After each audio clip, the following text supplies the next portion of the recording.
देख रहे हैं इन डार्क राजकुमार के साथ। इन डार्क में आज की कहानी हमारे साथ शेयर की है सचिन गायकवाड़ जी ने।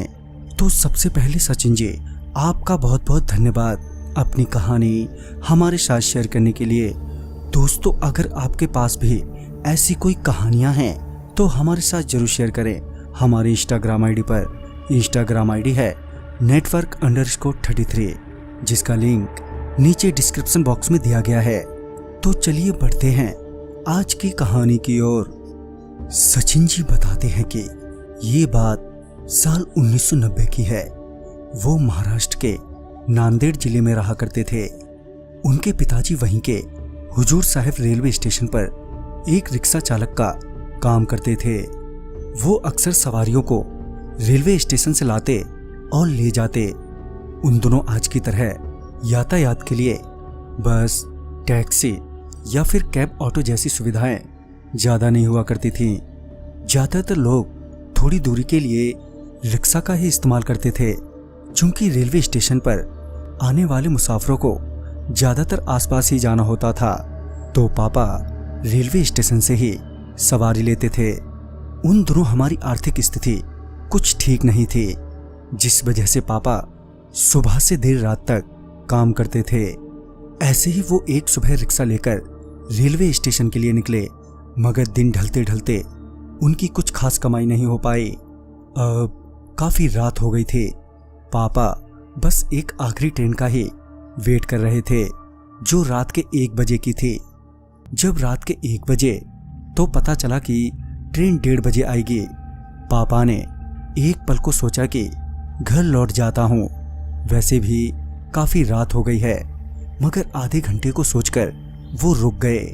इधर अब तक पूरे स्टेशन परिसर में खामोशी और सन्नाटा पसर चुका था और तकरीबन 1:30 बजे उनकी ट्रेन आई। कुछ यात्री उतरे भी, मगर कोई भी यात्री पापा के रिक्शे में नहीं बैठा। तकरीबन 10 मिनट और वेट करने के बाद वो स्टेशन से घर के लिए निकलने लगे कि तभी उन्हें किसी ने पीछे से आवाज देते हुए पूछा, सुनिए रिक्शे वाले भैया।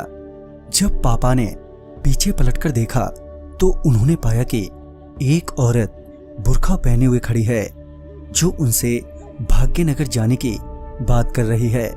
पापा ने उस बुर्खे वाली औरत को अपने रिक्शे में बिठा लिया और वो भाग्यनगर के लिए चल दिए।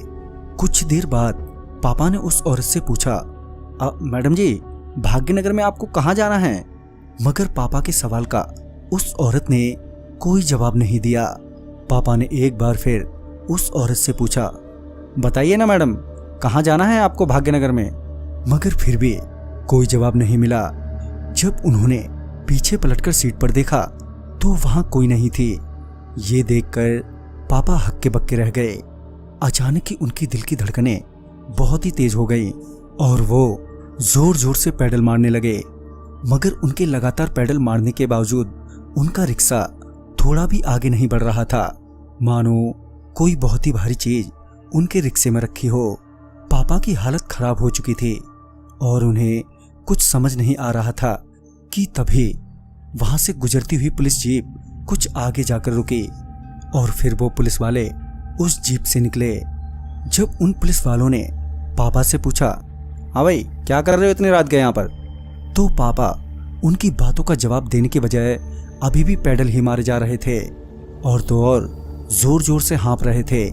फिर उनमें से एक पुलिस वाले ने उन्हें बीड़ी जलाने का इशारा किया। बीड़ी जलते ही उनका डर निकल गया और वो बोलने लगे। फिर उन्होंने उन पुलिस वालों को सारी बात बता दी। सारी बातें सुनने के बाद पुलिस वालों ने उन्हें जल्दी से अपने घर जाने को कहा। पापा उस रात घर तो आ गए, मगर उनकी तबीयत अगले कई हफ्तों तक बीमार रही। जब वो ठीक हुए तो उन्होंने वो रिक्शा वाला काम हमेशा के लिए छोड़ दिया। तो दोस्तों, इस कहानी में बस इतना ही। कहानी आपको पसंद आई हो तो लाइक शेयर करें और साथ ही हमें कमेंट बॉक्स में जरूर बताएं। तो मैं आपका दोस्त राजकुमार जल्द ही मिलूंगा आप ही की भेजी हुई एक नई कहानी के साथ। तब तक के लिए बाय एंड टेक केयर।